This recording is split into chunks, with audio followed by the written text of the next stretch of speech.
Good morning, my go-goers. I thought about that when I say hello to you guys, do my greetings and salutations and such. That it reminded me of Go-Go the Dodo from the Animaniacs. And I'm like, okay, gotta find something different. We are here in Greenridge. There's the Johnson's family plot. The founder, S.E. Johnson, if you watch that vlog, created the S.E. Johnson Wax Company. I am here not for the Johnsons again, but for the Durkees. Now, this family was founders of Southport, which is now known as Kenosha. They came from Vermont to Chicago originally for better opportunities financially. Then they decided to take a boat trip through Lake Michigan and to unknown territory, that being Wisconsin. Lucky us. So, rough waters and everything, they were like, nope, we need to stop right here. It was all along the Pike Creek. They came ashore and they fell in love with the place. They decided to stay. Interesting fact, the cemetery that I do a lot of my vlogs from was given, so to speak, to Kenosha from Charles Durkee himself. He ended up taking the position as the territorial governor out in Utah due to his rheumatism acting up. I'm assuming it's rheumatoid arthritis. I could be wrong, could be a different condition, but he figured it was better to be out there. So, the cemetery that I've been in to do vlogs and such was given to Kenosha. It was part of Mr. Durkee's property that he owned, for an Episcopalian cemetery, I believe. Greenridge is an Episcopalian. It's non-denominational from what I've been told by a few people that have walked around in here and asked, what are you doing? So I tell them. So, we're on the grave here of the Durkee family, and I'm going to walk down towards the end. Another vlogger I watched, he was walking in Mount Carmel out in Chicago, where I have a few little snippets I've done. He almost stepped in a grave that had sunken in, and that's why he walks along the edges, and that's what I try to do. But here I'm going to show you the grave of Charles Durkee's first wife, Catherine. So here are the graves of some of the Durkee family. Here, and behind them is the Deming family, which is also related. The Demings were brother-in-laws to Harvey right here, who joined his brother out here around the summer of 1836. Martha Eliza Dana was Catherine's sister. She ended up marrying Mr. Harvey Durkee here. But here we come upon the Durkee monument here of the Durkee family. Caroline Durkee, this is her grave. She was the second wife of Mr. Durkee. Her original last name was Lake. She was from this area. She was loyal, faithful, but subject to odd behavior, and some of the comments she made while they were out in Utah proved that. Some of the people were just not too keen on it. And right over there, it says Lake. I'm assuming that's Miss Caroline's family plot, just right over there with that right here. If you see in the middle of the screen where my finger is pointing, pardon my fat finger, that is the Lake family There's Caroline Durkee right here. Short illness. She passed away at the age of 25. Believe it or not, the cemetery was part of the Durkee property. And after she passed and Catherine was buried here, he wanted this used as a cemetery. I want to say for the Episcopalian faith. I could be wrong, but as I've been explained to by several people that walk here, that this is non-denominational. There's a Catholic cemetery further back, but Greenridge is non-denominational. And here are headstones right here for the original resting places. As you can see with the type of stone it is, it doesn't last very well in this weather, but this is Catherine's right here. And here's Charles Sr. right here. You can see that. I'm going to walk along this side. They also had a 3-year-old and a 4-year-old son that passed before their mother. Here they are. You have Charles Jr. He died in 1847. He was 4 years. And Harvey, who I'm assuming was named after his brother, died September 19th, 1830. I'm going to trace my finger in here. 1853. Oh, no, maybe 1858. And it looks like an 8. That's what it's feeling like. And Catherine died August 24th, 1838. So 1838, is that when she died? She was 25. Well, then the little boy can't be 50. No, it's 1853. So he died after his mother. Both boys died after their mother. That I didn't know. I don't know. Something doesn't seem right about it, but it's there. And here is Charles Jr. I can barely make out Charles, and then there's the J, and the R is a little rough, but there's for Charles Jr. there. And I'm going to go along here in between, and this is for little Harvey. As you can see, the limestone, I believe this is, doesn't last very well in the winters here in the Midwest. They can be pretty brutal. So, Charles Durkee was a U.S. Senator. Well, not U.S. Senator, but he was a senator nonetheless.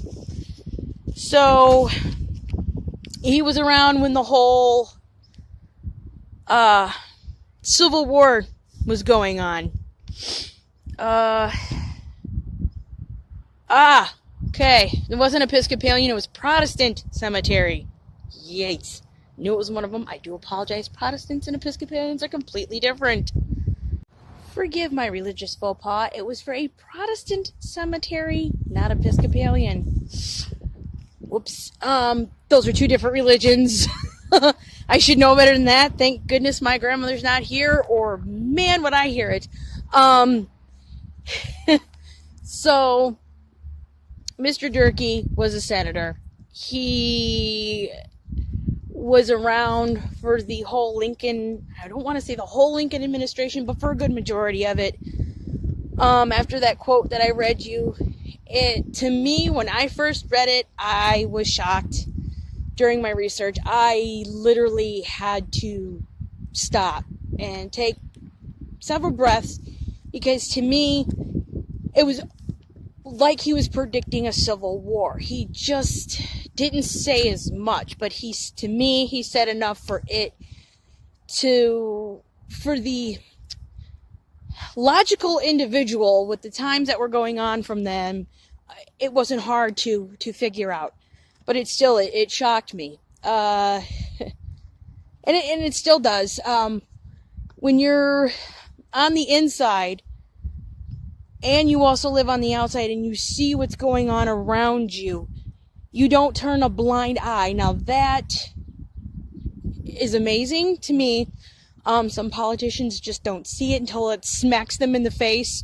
Same thing with individuals on their own, until it smacks them in the face. But he had perception and more knowledge than anybody on the outside at the time, meaning, don't want to say commoners, I can't find the word, but for us residents, basically, for those of us that were out in everyday life in society.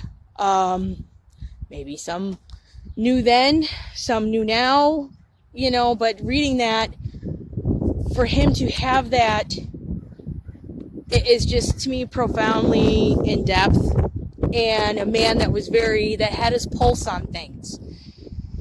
He had his finger on the pulse of not only the nation, but what was happening inside the Senate and the House and everything. So that man was a force to be reckoned with, I would say, because he knew. I've come across in my research some houses here were part of the Underground Railroad. I want to say one of them was a reverend, maybe two, but I'm going to look further into that, because I just don't want to say, oh yeah, here's the grave of this one that participated, that helped in the Underground Railroad, and then here's the house that they did it from. I want to get the facts straight. I don't want to just go around saying it and then, oh, it's not true. Oh, I'm not going to retract it. No. Before I even put it out there, I'm going to find out the whole kit and caboodle of it. I want to get things right. So now we're going to leave the Green Ridge Cemetery, and we are going over to the Kemper Center, which holds the house that Charles Durkee built, and him and Caroline lived in there for a very short period of time before, like I said, he went and moved to be the territorial governor of Utah. He also donated, that was his property as well, he also donated that to the city of Kenosha and wanted it to be used for a private religious school for girls. So we're going to head on over there and see their home and see what was their property. Okay, massive view, houses across the street. Now, that right there, ladies and gentlemen, is Lake Michigan. This is where I get to live near. It's a beautiful lake, it really is. We are on what we call the Kemper Center. The wind. We are by the lake. It's pretty windy here, but we're walking over to the Charles Durkee house. Now, all this that you guys are seeing, those flowers are natural here. The blue ones, bluish purple ones, I don't know what they call them. They kind of remind me of the Texas state flower that it's illegal. You cannot pick those flowers or else you're a deep doo-doo. But all this belonged to Charles Durkee. And, ooh, the fountain's covered up. It's not the right time for the fountain to be going.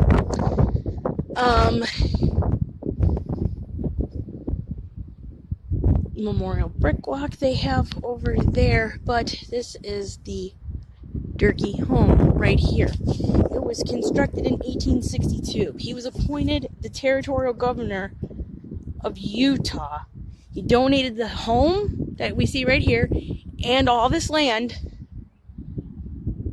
to the Episcopal Church with an understanding it would convert into a girls' school. It was first called St. Clair's Hall in 1867. Yes. Then it was transferred to Kemper Hall. So, this is where the Durkees lived. Caroline, not Catherine. Catherine passed away when she was only 25 after a short illness. But this is where they lived.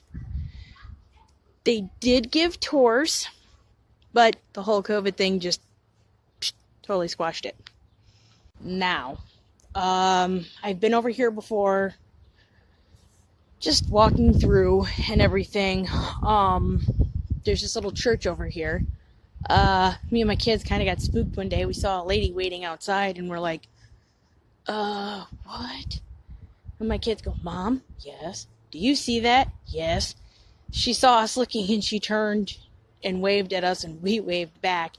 And then we hear the people inside and she walked in. So obviously we waved to the bride. Kind of spooked us a little bit. Only reason being is there's been ghost stories around here. I think a lot of them are just like urban legends. But here is the church that is on the property. 1875, the plaque says that it was built. And I came here for my cousin's wedding. Beautiful little church inside. There's up here Ambrose Hall.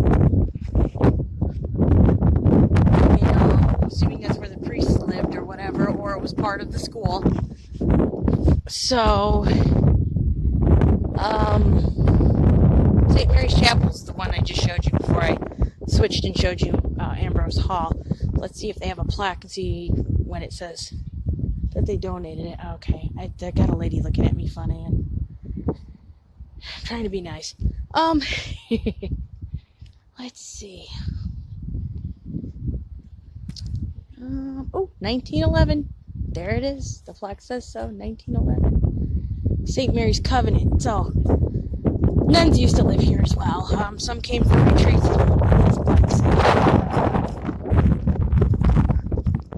To the glory of God and in loving memory of Sister C. There's a lot of initials on there. I don't know the whole thing. Erected by associates and friends of the Sisters of St. Mary. Oh, nice little cornerstone there. That's very nice.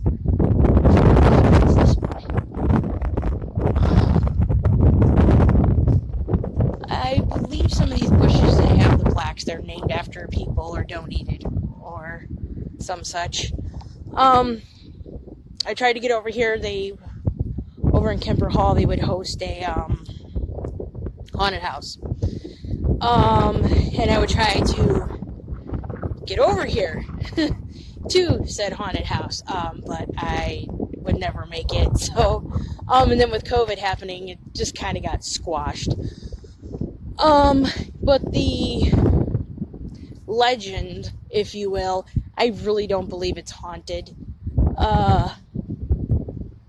I don't believe it's haunted. Oh, no, they look like they proper terms. So there's a dawn redwood tree right here.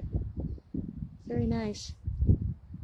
I think they're blue. I think the little flowers down there are blue. They look blue. Now that I'm like looking at them closely. Far away, they look sort of purplish. But that would be for a second vlog. The inclusion of Kemper Hall and a legend that goes along with it. Don't want to spoil everything now. Gotta give you something. Thursday. Today is Tuesday. Thursday I will be flying out to Georgia. So I'm going to try and crank out a few vlogs before I leave. Hopefully I can get down to a place where Doc Holliday grew up and started his career of being a dentist before he became involved with the herbs and known as Doc Holliday because he was a dentist, of course. So that is my big plan for when I get down to Georgia. Besides spending time with my family, I'm going to do my best to crank out a few vlogs for you, lovely ladies and gentlemen. But until then, remember, history's in your own backyard. Learn it, live it, love it. Thanks, Go-Go's.